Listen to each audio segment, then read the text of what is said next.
ngadep ke tengah, dan semua air di dunia, laut, danau, sungai, bakal ngumpul jadi satu danau raksasa di pusat bumi.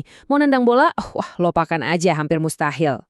Jadi, pertanyaannya, kenapa skenario-skenario tadi itu cuma ada di bayangan kita aja? Jawabannya simpel, karena manusia udah beralih.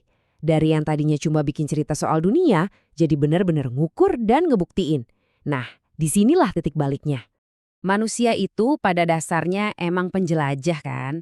Sejak zaman dulu kita lihat ke langit dan selalu bikin cerita buat ngejelasin apa yang kita lihat. Tiap peradaban punya mitosnya sendiri-sendiri. Sampai akhirnya kita nemuin sebuah alat yang mengubah segalanya. Jadi apa alat super canggih itu? Ini bukan benda ya, tapi sebuah proses, sebuah cara berpikir yang luar biasa kuat yang kita sebut metode ilmiah. Sains itu bukan sekedar kumpulan fakta yang harus dihafal dari buku teks loh. Anggap aja sains itu kayak proyek kerjasama terbesar sepanjang sejarah manusia. Diwariskan dari generasi ke generasi, cuma buat jawab satu pertanyaan simpel, tapi mendasar. Mengapa? Prosesnya itu simpel banget, tapi dampaknya luar biasa. Aturannya gini, pertama, uji ide kamu. Kedua, kalau idenya terbukti benar, pertahanin. Ketiga, kalau nggak ada buktinya, ya udah buang aja. Keempat, yang paling penting, ikuti kemanapun bukti menuntunmu. Dan kelima, jangan pernah berhenti bertanya. Dan ini nih, inti dari semangat seorang ilmuwan sejati. Kita harus berani mengikuti bukti kemanapun arahnya.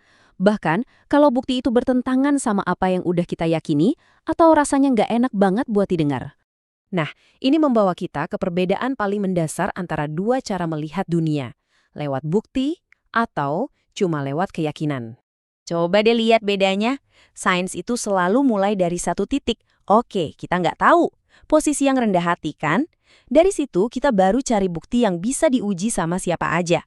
Sebaliknya, keyakinan itu seringkali mulai dari kesimpulan. Ceritanya udah ada dan nggak perlu atau bahkan nggak bisa dipertanyakan lagi. Dan ini poin yang penting banget buat diingat. Sains itu sebenarnya terbuka loh sama ide apapun, termasuk bumi datar sekalipun. Syaratnya cuma satu, harus ada bukti yang nyata, yang bisa diuji, diukur, dan dicek ulang sama siapapun di seluruh dunia. Jadi, kesimpulannya gimana? Begini posisinya sekarang. Konsep bumi bulat itu statusnya fakta terbukti. Dasarnya bukti ilmiah yang udah numpuk ratusan tahun. Sementara konsep bumi datar, statusnya asumsi yang nggak terbukti. Dasarnya kepercayaan tanpa bukti. Sama persis kayak kita ngomongin unicorn atau yeti. Jadi, ini dia intinya. Sains punya standar yang jelas banget.